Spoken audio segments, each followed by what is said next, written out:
Hello, Dijon here.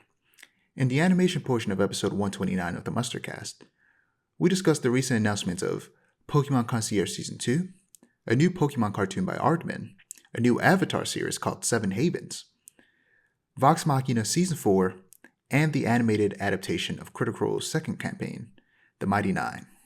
Please enjoy. So, starting with animation, what cartoons have you been watching lately? Good question. Good question. Like I said, still pretty busy with media work, so I haven't had any time to really sit down and watch stuff. But I have been kind of like peeking my head over the wall and writing down things that I do need to watch.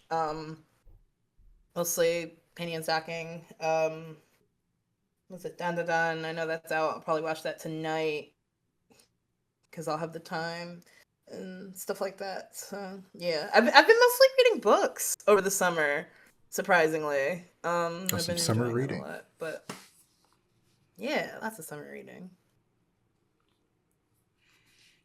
Yeah, I need to actually watch the latest episode of Dan Dan later too. Um, Mm. but yeah, for me, still watching Batman Beyond and One Piece alongside Blind Wave, and Batman Beyond's so good. I love that show. Same with One Piece, and I've been thinking of like trying to catch up on the manga because I've just been seeing some stuff. And I was like, oh, this is cool. And the show is reigniting my love of One Piece. Like One Piece, top 10 anime for me, but Mm. it's so long, and I fell behind, and I'm like, I got to catch up. I'm like, how far am I? I'm like an arc and a half behind or something like that. I stopped at the beginning of Wano, and then I started to watch it again, and I watched like the first like three Mm. episodes of that arc, and then I realized I'm not gonna watch this because the pacing of One Piece, because it's like one of the oldest currently ongoing manga that isn't like JoJo's a like one like I think the longest running manga of all time, but the like Right. anime adaptation only started in like 2014, whereas One Piece has Yeah. been around since 99 in terms of the anime. So it Mm. still is made like it's an anime from 1999 because the pacing is Oof. still abysmal. It's horrible. It's Right. very slow paced. They tend to adapt less than one chapter every episode, from my understanding, and I'm just Oh don't have wow. time to deal with that, so I'm just gonna read it. Which I had started. Makes sense. I had stopped. Well, when I caught up back in the whole cake at the no at the beginning of the Dressrosa arc is when I caught up, and I was reading it back then, and I read all the way up to Wino, and then I stopped. So one of these days, I think I'm gonna start to catch up. Um, Real. but yeah, of course, like I said, I need to watch the latest episode. But essentially the conclusion to the arc that began at the end of the last season, just wrapped up with the last Mm. episode, and that's where I'm leaving off in the show so far. But lastly, what I've been watching, I checked out Eyes of Wakanda, the 4 episode anthology series set in the past of Wakanda. It released a few days ago. And it was really good. It was so good that I wish there was more. It sucks that this was only 4 episodes, and I hope that maybe it gets a Mm. season two because the art style feels very much like it feels almost like they took the like '90s Disney movie, like Disney Renaissance art style, and made it 3D. And it's done Ooh. in very much, you can tell it's taking inspiration from things like Spider Verse and Arcane. With it's 3D, but like there's a lot of really cool textures. It looks really good. Like honestly, I'm looking at it, especially the second episode, which follows a soldier amidst the Trojan War, attempting to breach the city's defenses and retrieve an artifact. Because the kind of whole premise of the show is you're following Wakanda's war dogs, which are agents from Wakanda that are sent across the world to recover stolen vibranium. So in the second episode, Mm. there's a soldier going to recover vibranium from Troy during the Trojan War, and Wow. he's like best friends with Achilles. It's really cool. Um, and yeah, in that episode, especially because there's Greek people in it, it Mm. reminds me of Hercules in terms of the art style, especially the way that they designed Achilles. He looks like a character Mm. from that movie, and I'm like, I want a Hercules movie that's in this specific art style from Ooh. Disney. Yeah, it's really good. It's almost like what I've been saying, where I Mm. said like, why doesn't Disney make Marvel like animated movies? And this feels like that. This feels like one of Disney's animation studios making a Mhm. Marvel animated thing, and I'm not really sure who animated it. If it was an actual Disney studio or if it was a studio outside of Disney, but it feels very Disney. Mm. But yeah, it's good. It's a good show. And It looks sick. each Yeah. episode is only 30 minutes. Sometimes they go a little bit over, like 31, 32. But of course, most of the episodes probably like credits anyway. But so it's really Mm. probably like 20 something, almost 30. And there's only Makes sense. 4 episodes, so it's a real quick watch. So I definitely recommend checking it out. I just might. But yeah, in animation news, there was a Pokemon Direct a few weeks ago. Oh. And there Yeah. was a couple pieces of animated news, starting with Pokemon Concierge Season 2, another 4 episode series. It's coming it's coming back on September 4th with another 4 episodes. And for those of you who don't know, Pokemon Concierge is about Haru, who is a down on her luck, who is down on her luck, and visits a resort known as the Pokemon Resort. There, she becomes a concierge working on the island in order to care for its Pokemon visitors. Yeah, it's a really fun show. It's cozy. That's all it is. It's just a cozy show Yeah, the art style is super cute. about this lady helping Pokemon relax at the resort and finding herself at the same time. It's really fun. And the episodes are only around like 15 to 20 minutes long. Very short episodes. It's only 4 episodes in the first season, so it's very very easy watch, and Mm. it's stop motion with these felt puppets. Yeah, It's really cool. But it's real charming. yeah, part of the woes we hear about from Haru's past in season 1 is, I believe, a breakup with. Yeah, it was Oh. just a breakup, and in this season, it seems like her ex boyfriend is coming to the resort for some reason or Oh another. no. So I'm curious to see how that goes. But yeah, this it was a really good show. I'm excited to watch more of it. Um, Me and I too. think she has a Psyduck, which is really cool. Mm. Yeah, that's a fun show. But we Very underrepresented Pokemon. Psyduck, I don't know about that. He was like uh Well, the second girl in Pokemon's main Pokemon, wasn't Psyduck? was it? It's been so long since I've even I thought can't about remember her the name. Pokemon Misty animated was the series. first one. Who's the second one? Misty. Was Misty the second one? Uh, no, Misty was the first one. Yeah, Who who's the was second the one? second? I don't remember. Because Misty had Togepi, right?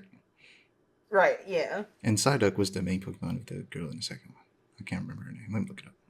Dawn, that was her name. Dawn. Right. I forgot about Dawn. I know she had. It looked like she had Puplet actually, or maybe I'm tripping. I don't know. Oh.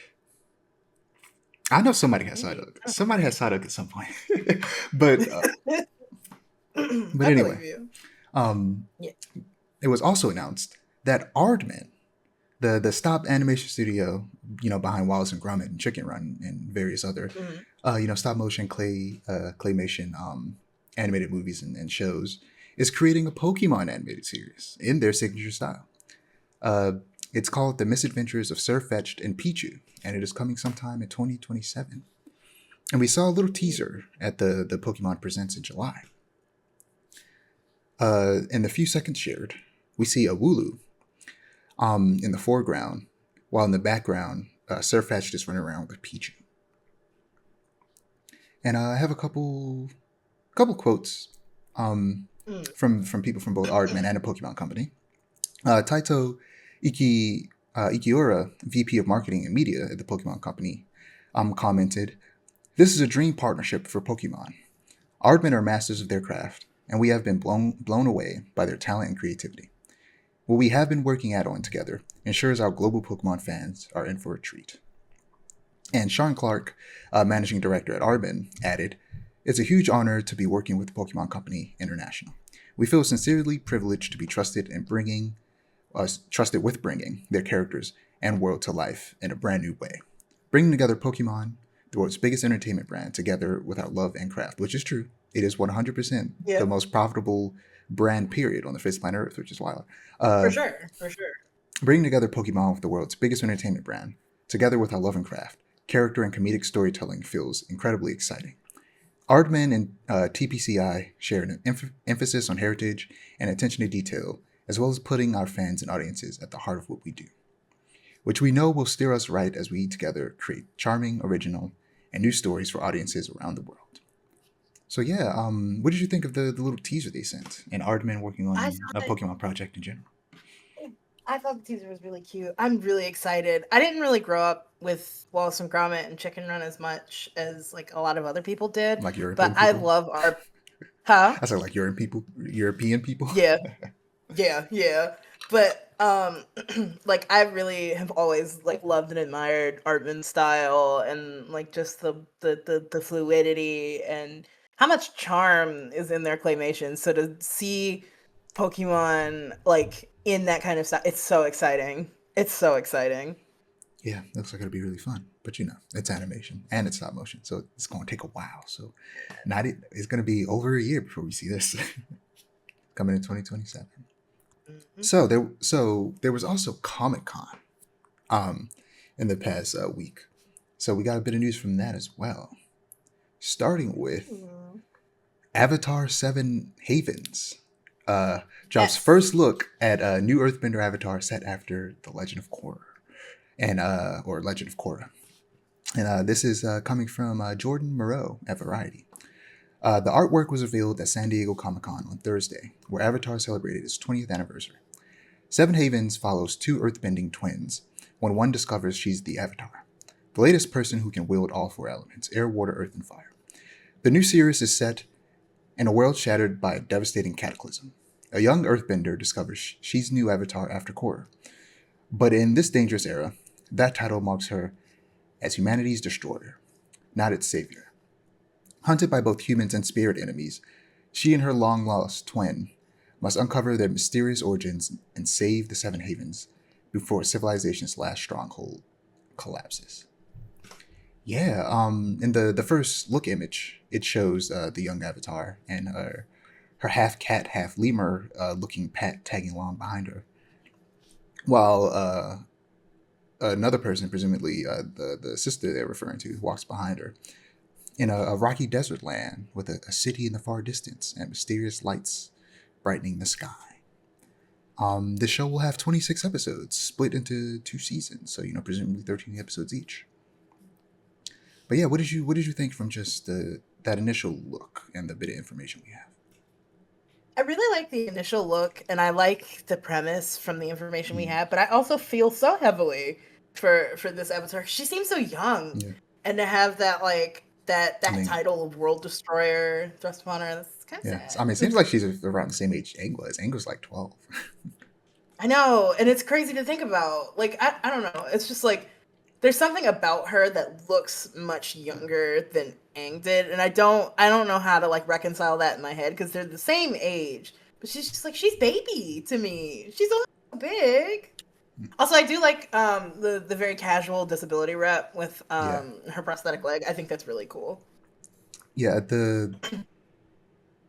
The question has always been for I think a lot of people, how close to the modern day will they allow Avatar to go? And it seems like they answered that question by just blowing up the planet and setting it back hundreds of years. They were just like, we're not going to let it get close because we're just going to destroy it all and Yeah, send them back that'll to the do it. Stone Age. But that is a very fun and clever solution, all things considered. Yeah. Plus, this is a world now that has lived alongside spirits for at least one generation, probably more, since Korra. So I'm curious how those relations have evolved over the years, especially since the world building has always been one of my favorite parts of Avatar, of both Me series. too. So learning more about this world and how it's evolved is what interests me the most. Yeah. But I am still curious about the new characters. And you know, like you mentioned, uh, there has been a bit of outrage from the usual alt right, you know, grifters about the new Avatar being disabled and missing a leg. Because you know the legs are like foundational to earthbending, but this isn't you know this isn't the first time we've seen a disabled bender. The most famous one, of course, being another earthbender, Toph, who is blind. Right. But also in Exactly. the Legend of Korra, like, why do I keep saying Korra? Why can't I say Korra? In the Legend of Korra, a member of the Red Lotus, Minghua, water bends without arms, which are also foundational to water bending. And we Right. also see King Boomy bend Earth with his chin. I was So to bring up the King Boomy thing exactly because it's like, oh, legs are foundational to being an earthbender. Okay, but Bumi's whole thing. Like, if this new Avatar is cracked enough, she'll be fine. But Which I also, think she will she be. still has a leg, and then she has Right. a Earth leg that she can also manipulate. So it's like I'm sure she'll be fine. It's like I think she's got it handled. Yeah, if anything, I think it's more interesting that she's disabled, and I want to see how she Right. uses that in fighting. Exactly. And like people are acting like, "Oh, it's the woke left," but we've always like especially like non-benders, what's his name? I think I forgot his name from the first Avatar, but he was in it was like that group of people that lived in like the old air temple, and Oh he was yeah, in a yeah, I know you're talking about. wheelchair. But yeah, the Adventure Group. Yeah, it's like nothing is new. Please keep up. There's always been Don't a piss me off. lot of disabled rep in Avatar, like a lot of it.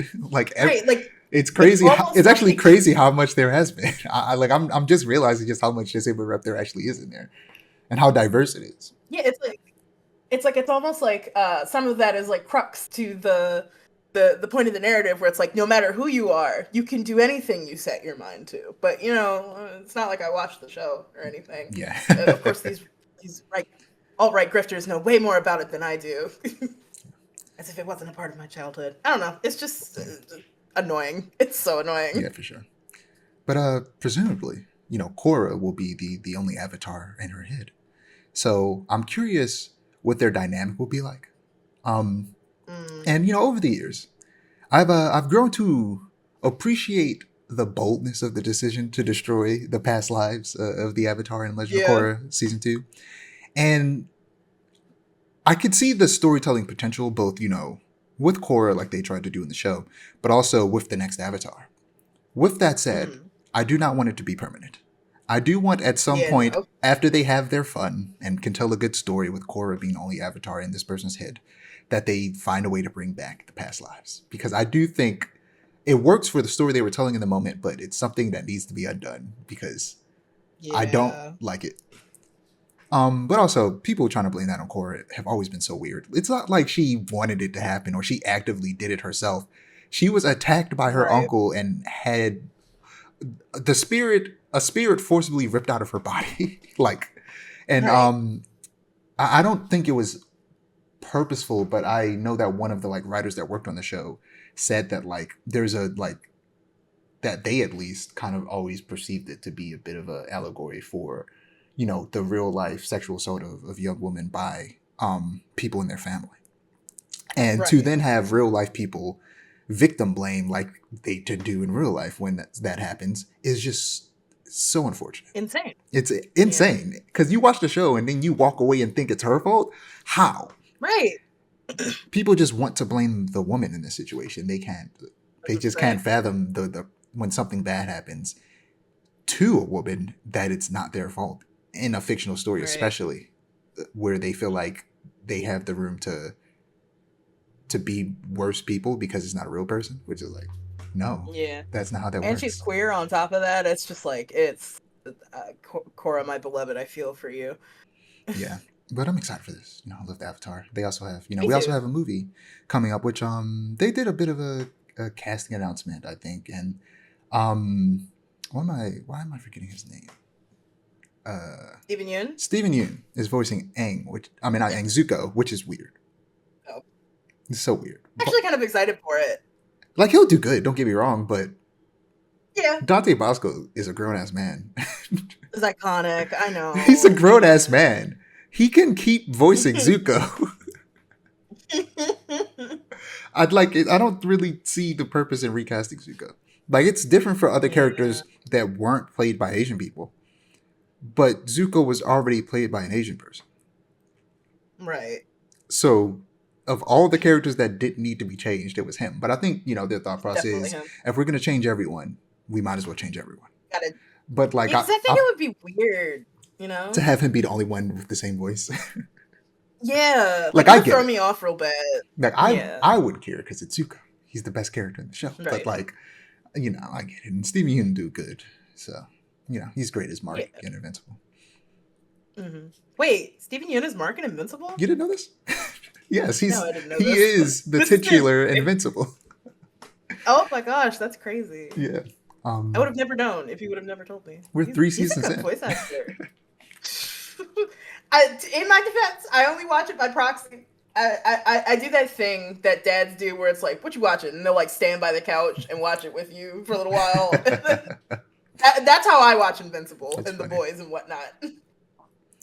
But yeah, maybe I'm gonna have to put Invincible in the book club. I'd but be down to read it for sure. we also got a teaser for the Legend of Vox Machina season 4, where we see Yeah. the crew planning a heist. You know, excited for that because every season that show just gets better. Which Mhm. did you watch season 3? I need to catch up. Ah, I watched like the first 2 episodes and then kind of fell off of it. I don't remember why. you gotta watch season 3. It's so good.